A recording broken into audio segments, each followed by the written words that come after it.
Hello दोस्तों, कैसे आप सब। जैसा कि आप जानते हैं हमारी लूसेंट बुक की एक सीरीज़ चल रही है जिसमें कि हम पूरी की पूरी बुक यूट्यूब के माध्यम से आपको कंप्लीट कराएंगे, जिसमें 1 बाय 1 क्वेश्चन और 1 बाय 1 टॉपिक आपका कंप्लीट और कवर होएगा। ठीक है गाइस, ये जो हमारी लूसेंट की बुक है ये आपकी हर कॉम्पिटिटिव एग्ज़ाम के लिए आप जानते ही हैं बहुत ज़्यादा इम्पोर्टेंट है। तो गाइस, हमने कल पहले दिन एक वीडियो करवाई थी और आज हम दूसरी वीडियो के माध्यम से 26वें क्वेश्चन से स्टार्ट करेंगे। ठीक है गाइस, पहली वीडियो में हमारे 25 क्वेश्चन हो चुके थे। तो चलिए शुरू करते हैं।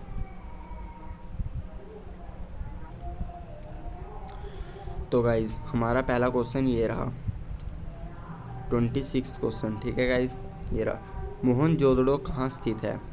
तो इसने हमें पूछा है मोहनजोदड़ो कहाँ स्थित है। इतना इजी क्वेश्चन है गाइस, ये आप जानते ही होंगे। मोहनजोदड़ो कहाँ पर है guys. Option number B, Sindh के अंदर। ठीक है, और मैं आपको बता दूं कि ये कहाँ पर है, सिंध कहाँ पर है, यानी कि मोहनजोदड़ो और सिंध ये किस देश के अंदर है। तो ये है हमारे नहीं गाइज, ये किसी का नहीं है, POK यानी कि पाकिस्तान के अंदर है। ठीक है गाइज, चलिए दूसरे क्वेश्चन पे चलते हैं अब हम। सिंधु सभ्यता में वृहद स्नानागार पाया गया, ये वाला क्वेश्चन। ठीक है, कहाँ पर पाया गया था। इसका हमारा ऑप्शन हो जाएगा ए। ऑप्शन नंबर गाइस क्या हो जाएगा हमारा ए, मोहनजोदड़ो में। ठीक है, मोहनजोदड़ो में। चलिए अब हम चलते हैं अपने क्वेश्चन नंबर 28। क्या पूछ रहा है, ये पूछ रहा है सिंधु सभ्यता की मुद्रा में किस देवता के समतुल्य चित्रांकन मिलता है। किस देवता के समतुल्य चित्रांकन मिलता है। तो इसका आंसर क्या हो जाएगा, ऑप्शन नंबर ए, आग शिव। ठीक है गाइज, आग शिव। चलिए गाइज अपने अगले क्वेश्चन पे चलते हैं। निम्नलिखित में से कौन सा हड़प्पा कालीन स्थल गुजरात में था। ठीक है, हड़प्पा कालीन स्थल पूछा है गाइज उन्होंने, जो गुजरात में था। इसका आंसर आ जाएगा लोथल। ठीक है, इसका आंसर आएगा गाइज लोथल। और आपको मैं बता दूँ ये इम्पोर्टेंट है इसलिए क्योंकि ये RRB में कई बार पूछा जा चुका है। ये देखिए इन्होंने मेंशन भी किया है कि ये प्रीवियस ईयर में कई बार आ चुका है। अगले क्वेश्चन पे चलिए, क्वेश्चन नंबर 30। मोहनजोदड़ो का स्थानीय नाम क्या है। मोहनजोदड़ो का स्थानीय नाम क्या है। यह आपने बहुत जगह सुना होगा कि मोहनजोदड़ो को कहते हैं मृतकों का टीला। ठीक है, क्या कहते हैं, मृतकों का टीला। तो इसमें ऑप्शन नंबर डी हमें मिल गया है और यही आंसर होगा।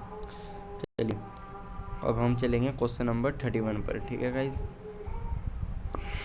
तो क्वेश्चन नंबर हमारा 31 क्या कह रहा है, हड़प्पा सभ्यता का प्रचलित नाम है। क्या नाम है हड़प्पा सभ्यता का प्रचलित। ठीक है, तो आप जानते हैं कि सिंधु घाटी की सभ्यता इसको कहा जाता है, सिंधु घाटी की सभ्यता। एक मिनट गाइज, सिंधु घाटी की सभ्यता। चलिए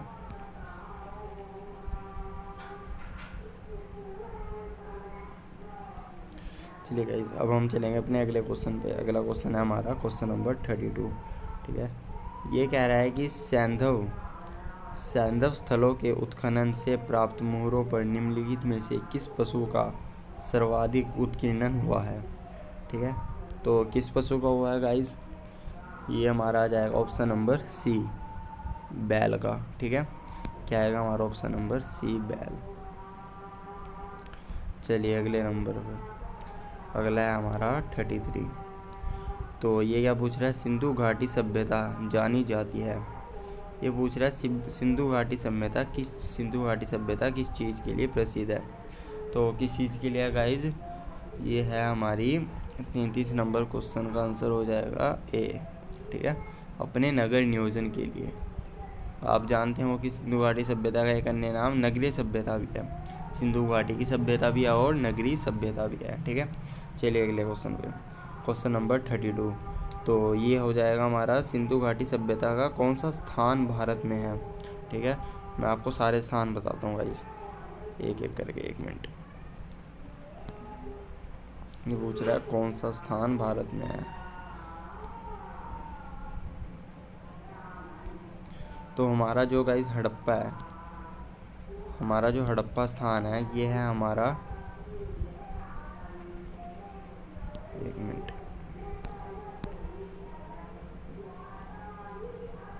हाँ गाइस हमारा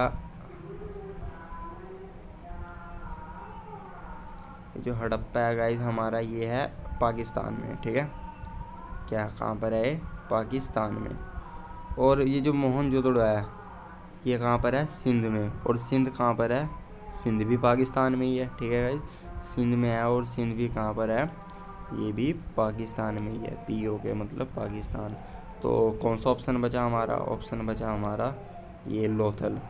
ये है हमारा गाइस इंडिया में। कहाँ पर है? हमारा इंडिया में।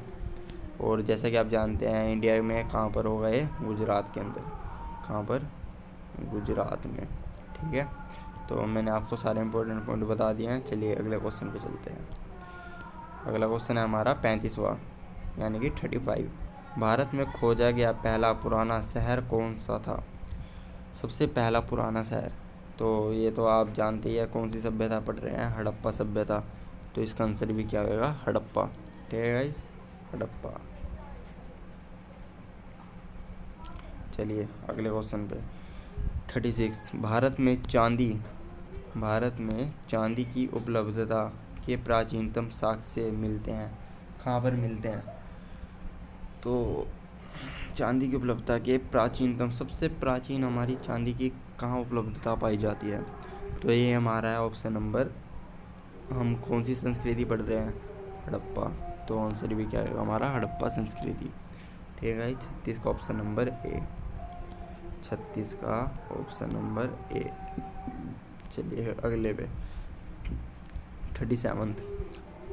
ये क्वेश्चन पूछ रहा है सिंधु सभ्यता के बारे में कौन सा कथन असत्य है, ठीक है, फॉल्स। कौन सा कथन असत्य है, मतलब ये रॉन्ग पूछ रहा है, ठीक है।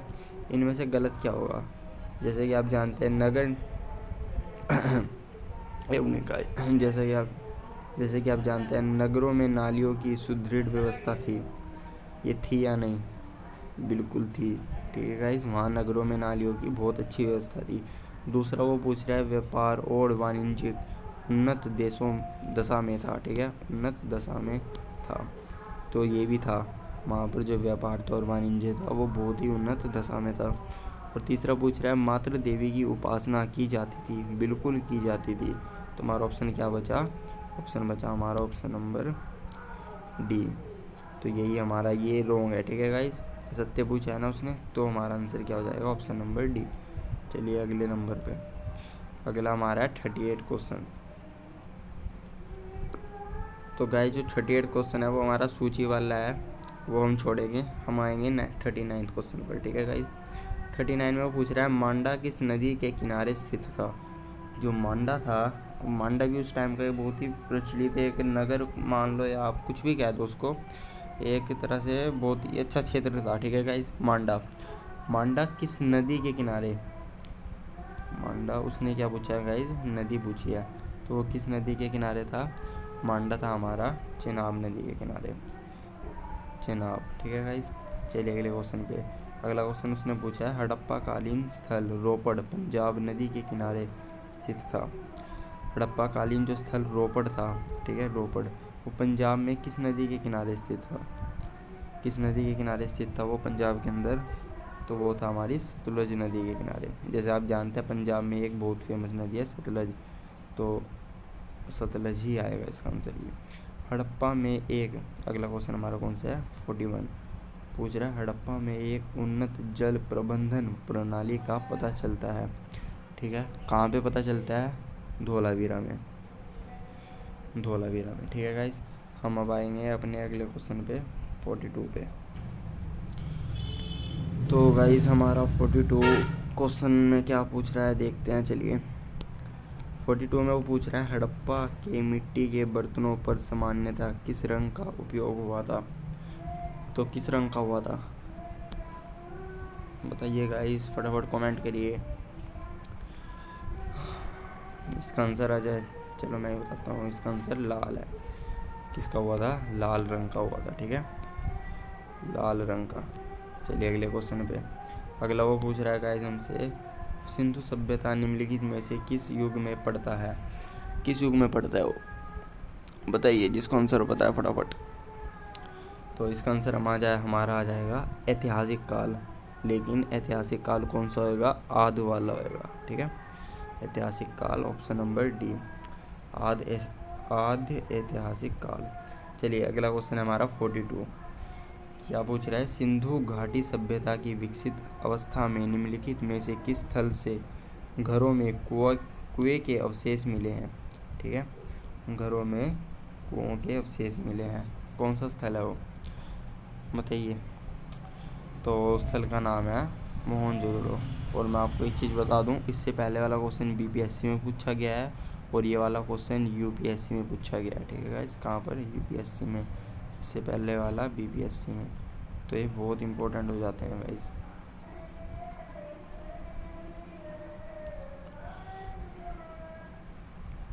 ठीक है, आइए अब हम बढ़ते हैं अपने अगले क्वेश्चन पे, क्वेश्चन नंबर 45। ठीक है, ये क्या पूछ रहा है, सिंधु घाटी सभ्यता को खोज निकालने में जिन दो भारतीयों का नाम जुड़ा है उन दो भारतीयों का नाम बताइए। ठीक है, जिन भी दो भारतीयों का नाम जुड़ा है उनका नाम बताइए। एक का नाम तो आप जानते ही हो, अभी पीछे आप पढ़ के आए हो। ठीक है, दयाराम साहनी। क्या, दयाराम साहनी। ठीक है, और दयाराम साहनी इस पूरे क्वेश्चन में चारों ऑप्शनों में सिर्फ एक में ही है, ऑप्शन नंबर ए में। तो इसका आंसर भी ऑप्शन नंबर ए होगा, जिसके अंदर दो नाम कौन कौन से हैं, दयाराम साहनी और राखलदास बनर्जी। दयाराम साहनी और राखलदास बनर्जी। चलिए हम चलते हैं अपने अगले क्वेश्चन पे। अगला क्वेश्चन है हमारा रंगपुर, जहां हड़प्पा की समकालीन सभ्यता थी। ठीक है, रंगपुर जहां हड़प्पा कालीन सभ्यता की समकालीन सभ्यता, ठीक है, उसके बारे में बताना है हमें। इसका आंसर मैं ही बता देता हूँ, सौराष्ट्र में। ये देखिए, ये भी RAS और RTS में पूछा गया है। चलिए अगला क्वेश्चन है हमारा 47, ये हमारा हो चुका है। हड़प्पा एवं मोहनजोदड़ो की पुरातात्विक खुदाई के प्रभारी थे, पुरातात्विक खुदाई के प्रभारी थे, बताइए खुदाई के समय वहाँ के जो वायसराय थे वो कौन थे, यही बता दीजिए अब। तो वो थे हमारे सर जॉन मार्शल। ठीक है, सर जॉन मार्शल। चलिए क्वेश्चन नंबर 48, ये हमसे क्या पूछ रहा है, निम्न में से किस पशु की आकृति जो मुहर पर मिलती है जिससे ज्ञात होता है। तो बताइए गाइस, मुहर पर मिलती है जिससे ज्ञात होता है कि सिंधु घाटी एवं मेसोपोटामिया की सभ्यताओं के मध्य व्यापारिक संबंध थे। जैसे सिंधु घाटी सभ्यता थी ना, उसी टाइम पे एक बहुत ही प्रचलित सभ्यता थी मेसोपोटामिया। ये दोनों सभ्यता के मध्य जो व्यापारिक संबंध थे, उनमें जो पशु की आकृति होती थी, मतलब जो किस पशु की आकृति होती थी, जो मोहरों पर मिलती थी, जो कि बहुत प्रचलित थी उस समय। तो इसका आंसर हो जाएगा हमारा ऑप्शन नंबर, ठीक है गाइस। चलिए बैल। आइए 49 क्वेश्चन पढ़ते हैं हम फटाफट। सिंधु घाटी के लोग विश्वास करते थे, किस पर विश्वास करते थे, वो करते थे मातृ शक्ति में। अभी हम पीछे पढ़ के आए थे। ठीक है गाइस, आइए क्वेश्चन नंबर 50 पढ़ते हैं। निम्नलिखित में से कौन सा सिंधु स्थल समुद्र तट पर, ठीक है, समुद्र तट, ये आप जानते हो, पर स्थित नहीं था। समुद्र तट का मतलब होता है जो कि बंदरगाह होगा। ठीक है, समुद्र तट पर बंदरगाह होते हैं, और बंदरगाह हमारा आप जानते हैं लोथल तो था ही। ठीक है, लोथल था और बालाकोट भी था। अब आप दो ऑप्शनों में कंफ्यूज हो रहे होंगे, ए और डी में। तो गाइस मैं आपको बता दूं, सुरकोट था भी एक बंदरगाह था, मतलब ये भी समुद्र तट पर था, ये भी था, ये भी था। तो हमारा बचा ऑप्शन नंबर डी, कोट दीजिए। तो ये जो हमारा था, ये हमारा इस क्वेश्चन का आंसर हो जाएगा। ठीक है गाइस, कोट दीजिए। चलिए, तो जैसे कि आप जानते हैं हमारे आज के 50 क्वेश्चन कंप्लीट हो चुके हैं। 25 हमने पिछले वीडियो में किए थे, 25 इस वीडियो में किए हैं। ऐसे ही गाइस हम धीरे धीरे चलते जाएंगे, और हमारे 30 दिन के अंदर अगर आप हमारी सारी वीडियो देखेंगे, जो कि वीडियो तो काफ़ी बन जाएगी, क्योंकि आप जानते हो लूसेंट एक बहुत ही मोटी बुक है और इसमें बहुत ही मात्रा में क्वेश्चन है, इसलिए। लेकिन हम फिर भी धीरे धीरे कंप्लीट करेंगे। आप हमारे साथ बने रहिए और एक डेडिकेशन रखिए कुछ कर दिखाने का। चलिए गाइस, मिलते हैं नेक्स्ट वीडियो में, जो कि थोड़ी देर बाद ही आने वाली है।